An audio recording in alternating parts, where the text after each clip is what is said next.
We're here on a Wednesday on the 20th of April with Aaron Kim, who just hit a monster home run against El Camino Real in a 7-2 victory. And first thing we're going to do is we're going to start out by giving you, in fact, the home run ball. Thank you. There you go. Personally autographed by me. And oh, it's going to be worth watching. That's right, from Coach Schag. So what pitch did you hit? Tell me about this home run. It was a fastball down the middle. It was a little inside, not much, but it was a little in the inside part. It was right there. I know it was a two-seam. I remember seeing the two-seam.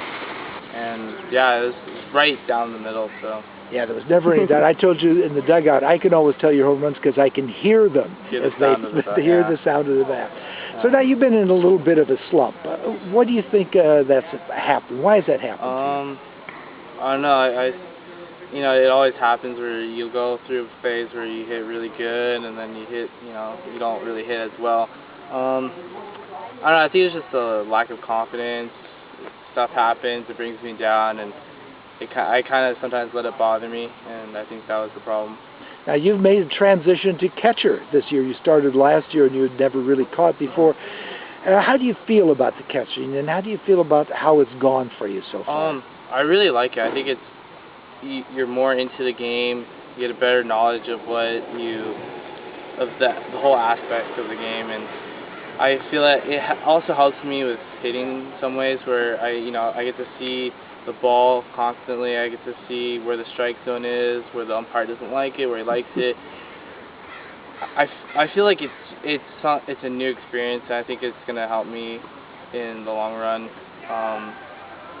All I can say is I really like it, and I'm glad I got the opportunity to catch. So what's been the most difficult thing for you to learn to do as a catcher? Probably just the whole mindset of what to call, like of how to call pitches, how to think in the terms of as a pitcher and as a catcher and a hitter, what the hitter wants, you gotta remember. You try to memorize what the hitter did last time. It's all these little stuff. I think it's the whole mental game of catching is what was the hardest. I think the throwing, wasn't really that hard.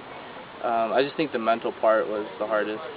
So now you're a senior, and I can testify that you certainly have the ability to play at the college level. What are your plans now? Do you have anything set specifically?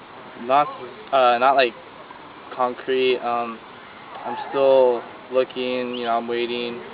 I would like to go to Galveston. It'd be something that would be cool because Dylan's going there, and I've always been playing baseball with him. I feel comfortable with him. I think it'd just be a better experience if I went with someone, but nothing concrete. Okay, now there is life after baseball. Yeah. So what are your long-term plans? Looking down the road 10, 15, 20 years from now, what do you want to do and where do you want to be? I really like criminal law. I was thinking somewhere along there. Something to do with psychology. Not really a psychiatrist, but I'm more into like criminal law, something in that area. Not sure yet. Well, now you've played for me before, and we've been together 3 years, and let me just say that you're really a fine young man and a real asset to the program, and it's been my pleasure not only to coach you, but to get to know you as a person, and I wish you the very best of luck. Thank you.